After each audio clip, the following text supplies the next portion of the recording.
Hallo meine Lieben, mein Name ist Samantha. Ich bin Online-Deutschtrainerin und Logopädin.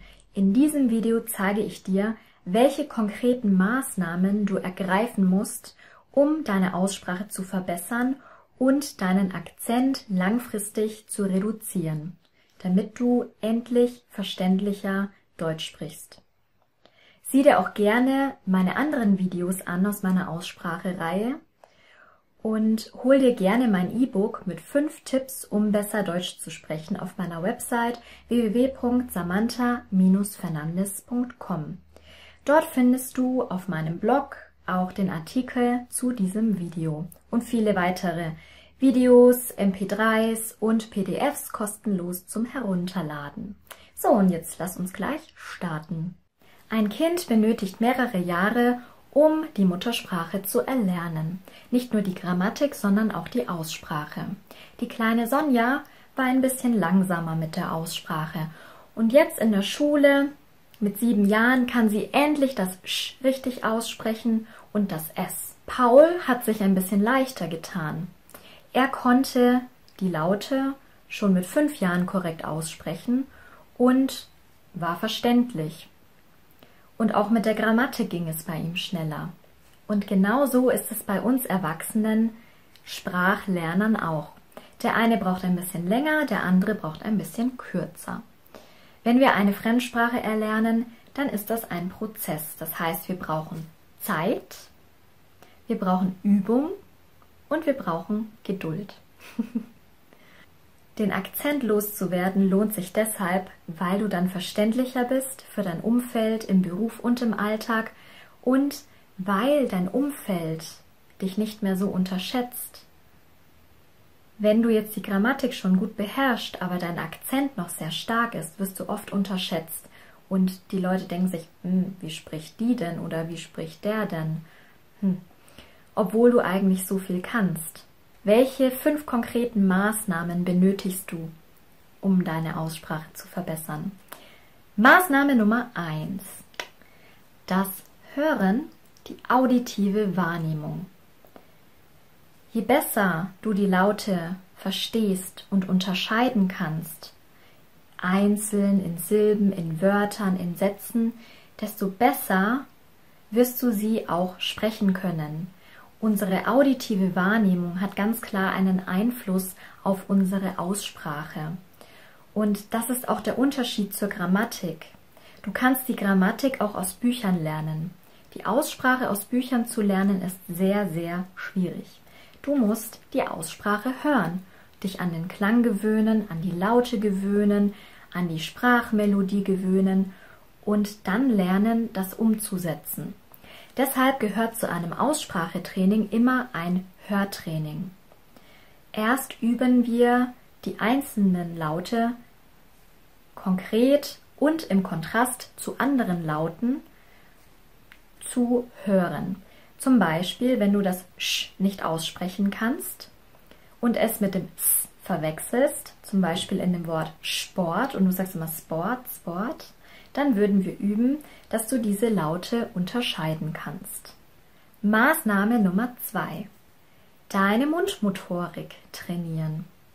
Die Mundmotorik, das heißt, die Bewegung deiner Sprechorgane ist so wichtig, damit du bestimmte Laute bilden kannst. Wenn du jetzt zum Beispiel das Sch gar nicht aussprechen kannst oder eher so ein bisschen wie eine Mischung aus dem S und dem Sch,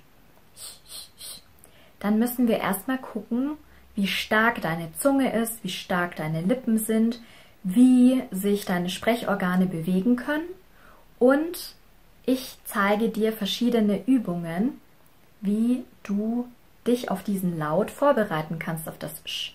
Hier würden wir zum Beispiel so eine Übung machen, die Zähne schließen und die Lippen nach vorne schieben. Eine Schülerin von mir meinte mal, ein Duckface machen, ja, wie so eine Ente. Und damit trainieren wir die Muskulatur, die wir für diesen Laut benötigen. Vor der Eigenwahrnehmung kommt die Fremdwahrnehmung. Das ist Maßnahme Nummer 3. Das heißt, du musst erst einmal lernen, deine Umgebung wahrzunehmen. Und du wirst das merken. Alle meine Schüler, die ein Aussprachetraining bei mir machen, sagen, ich höre auf einmal nur noch diese Laute, die wir trainiert haben miteinander. Ja, und das ist super, weil dein Gehirn bemerkt hat, ich muss auf diese Laute achten und die kann man auf verschiedene Arten und Weisen aussprechen. Zum Beispiel habe ich mit meiner Schülerin das O, O, U, O trainiert. Und sie hat auf einmal nur noch diese Laute in ihrer Umgebung gehört. Und dadurch dann auch gelernt, wie sie die Laute ausspricht. Das heißt, sie hat nicht nur ihre Umgebung wahrgenommen, sondern dann auch sich selbst viel, viel besser. Und wenn sie zum Beispiel das Wort so gesagt hat, hat sie gemerkt, sie macht ein offenes O und kein geschlossenes O, so, so. Ja? Oder wenn sie zum Beispiel das Wort gut, gut gesagt hat, hat sie dann gemerkt, man sagt kein offenes O, O, sondern ein U, gut. Das ist gut.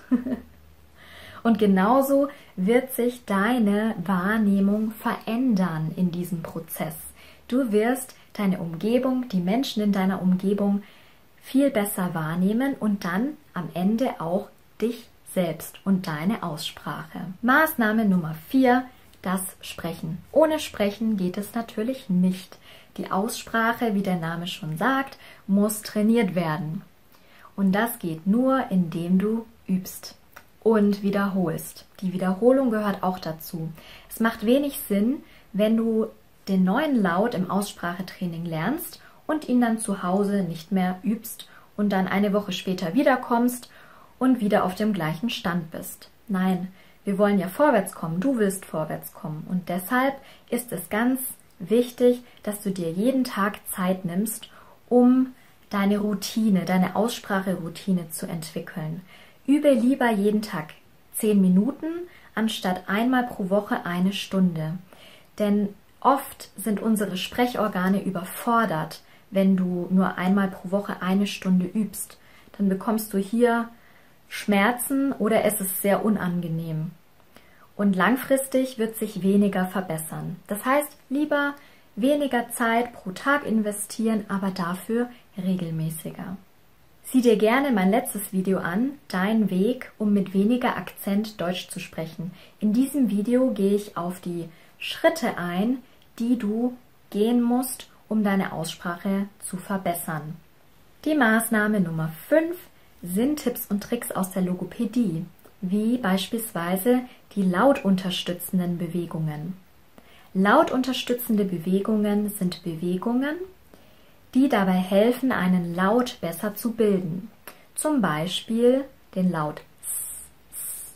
Hier können wir unsere Hände verwenden und zum Beispiel S machen. S. Oder auf dem Tisch S. S. Das heißt, unsere Hände imitieren die Bewegung unserer Zunge.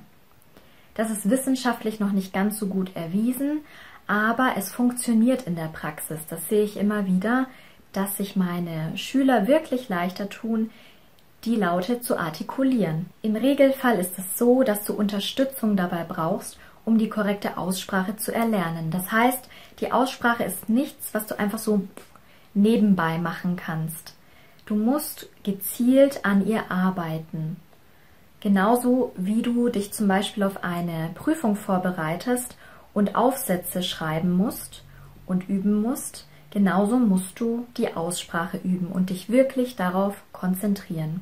Das kann mehrere Wochen oder Monate dauern, denn die Grammatik hast du ja auch nicht in 2 Monaten gelernt oder in 6 Monaten, wenn du das Level B2 hast.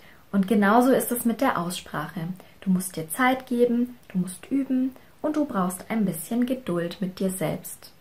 Hast du gewusst, dass das Hören so wichtig ist, um seine Aussprache zu verbessern und um seinen Akzent zu verlieren? Hast du gewusst, dass man seine Mundmotorik trainieren muss, um einen bestimmten Laut bilden zu können? Schreibe mir das gerne in die Kommentare. Schau gerne auf meiner Website vorbei, www.samantha-fernandes.com, wenn du ein individuelles Online-Aussprachetraining oder ein individuelles Online-Grammatiktraining machen möchtest. Ich bin auf das Sprechen spezialisiert, das heißt, ich kann dir zeigen, wie du grammatisch korrekter, mit weniger Akzent und flüssiger Deutsch sprechen kannst. Und wir trainieren das natürlich zusammen. Bis zum nächsten Mal. Ich wünsche dir jetzt noch einen wundervollen Tag und ich hoffe, dass du immer daran denkst, dass du wertvoll bist und dass die Welt dich braucht. Bis zum nächsten Video.